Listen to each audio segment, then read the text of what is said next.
Hi everyone, I'm Pam Gregory.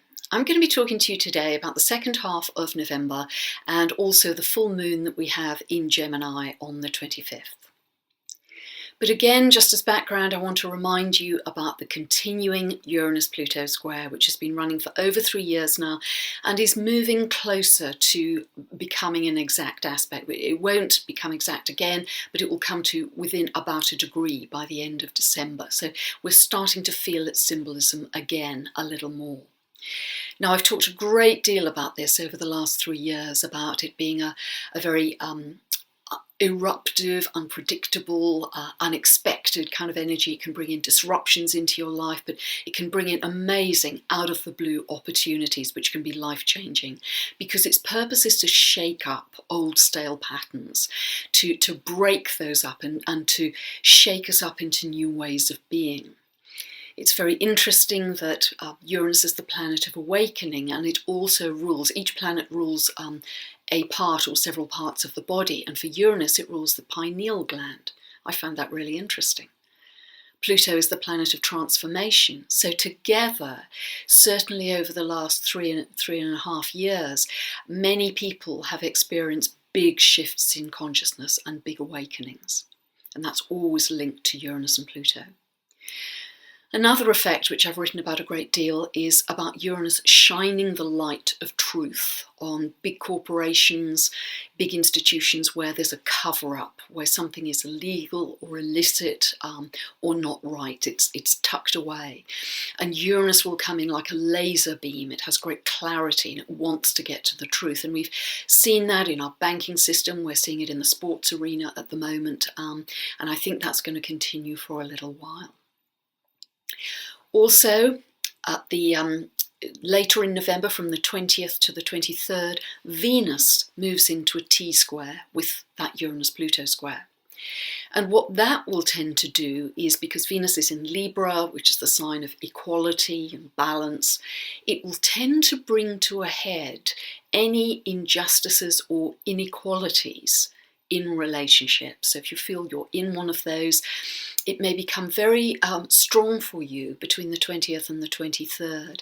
And there could be a closeness freedom dilemma here, because Venus in Libra very much wants to be close in a relationship, have love, but Uranus in Aries wants freedom and independence. And that's going to be the balance. You know, is this relationship enough, you may be asking yourself, or would I prefer to have my independence and freedom? On the 18th of November, we have Neptune going stationary before it moves direct. And whenever a planet is stationary, its symbolism is magnified. So you might really start to be more aware of your dreams. I'd really recommend keeping a dream journal if you don't already, particularly around the few days to either side of the 18th. You might feel that your intuition is heightened. So I'd really recommend that whatever way you use to tune in, whether it's meditation, being in nature, listening to music, you find a way to connect and really use that strong Neptunian energy, which is going to come in around the 18th. And Neptune is very strong anyway at the moment, because it's in its home sign, as it were, the sign it rules, which is Pisces. Now, increasingly, as we get into next year as well, another aspect is going to replace Uranus-Pluto as the dominant one. And this is the aspect between Saturn and Neptune, which are very different. This square between them becomes exact on the 26th of November, but it's going to continue for a lot of 2016.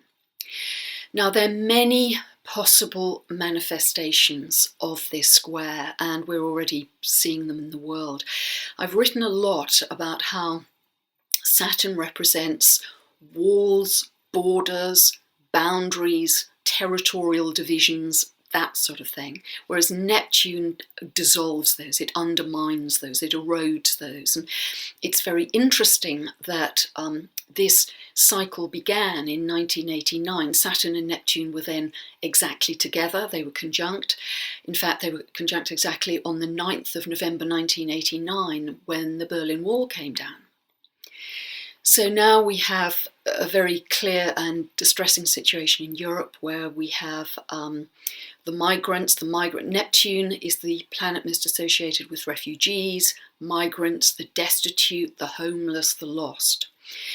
And with this Saturn-Neptune square, the EU is trying to put in new regulations, that's Saturn, try and have idealism and compassion in dealing with the situation, that's Neptune, but often it's resulting in the less positive aspect, which is chaos and confusion, the less positive aspect of Neptune, which is chaos and confusion. So when we get to this square point in the cycle, it's really asking the question of the world, are walls going up or are walls coming down? Is Neptune winning in its idealism and its compassion, or is it the boundaries which are going to be winning in this square? So just watch how that unfolds in that really tragic situation that we have. The other aspect, the other possible manifestation with Saturn and Neptune is issues around trust. Saturn is often connected with facts, promises, solid things that are said and committed to. Whereas Neptune is the illusion. Neptune, think of it as Lord of the Sea. I've mentioned this before, so it has an undertow effect. It has a sort of dissolving, eroding effect. So it may well be that our leaders make statements which slip or dissolve subsequently, particularly around the 24th, 25th of November, because Mercury, planet of communication, then comes together with Saturn in that square. But also, aside from world leaders, just in your own social life, are there issues there where you're not quite sure what's real and what's not? Can you trust it? How do you feel about it really? What's tangible, what isn't? So be aware of that trend too. Neptune also rules plastics and leaks, so I think increasingly we may see concern about leaks of plastic packaging into our food, and there could be increased regulation, that's Saturn, in that area. Neptune also is connected to pharmaceutical drugs, and I think we may see increasingly the limitations, Saturn, of those, or increased regulation, Saturn, connected with pharmaceutical drugs. And I think the medical paradigm particularly is going to come in for some quite serious questions over the next few months for a variety of reasons I'm going on to talk about. Because Saturn is also the establishment, it's the status quo, it's the patriarchy, it's the political system, the economic system, also the medical system. And Neptune comes in and really undermines it, but I think in a way that could be very, very beneficial for the world, because, in fact, just to explain a little more before I get to that point, Saturn is connected to density. It rules heavy metals like lead. It rules the tangible things we can touch and very easily see. And it's connected to Kronos, who is Lord of Time. So it's very connected to linear time, clock time. And for that reason, I believe it's the reasons I've talked about, it's very much a third dimensional planet. However, Neptune is really the opposite. It's connected to the intangible. It's connected to consciousness and miracles and healing and interconnectedness, and where you have no sense of time or space. So for me, Neptune operates in the fifth dimension. Space and time do not exist. So this square is going to encourage us to make those shifts, make those jumps from the third to the fifth increasingly. And Neptune also has a strong association with light, beautiful light, and its most positive association has a very fine perception. So increasingly, I think we're not just going to see energy and alternative healing coming to the fore, which is partly connected to Jupiter in Virgo.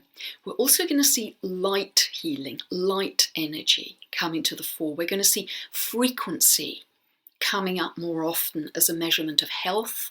Frequency is a measurement of things like essential oils, of plants.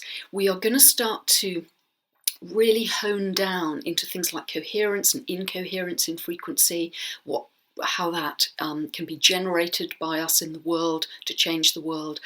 So this is an absolutely fascinating side of it too. And I think although people listening may well accept that the universe is vibrating energy. That hasn't reached the mainstream yet, but increasingly I feel the mainstream is going to see everything as vibrating energy.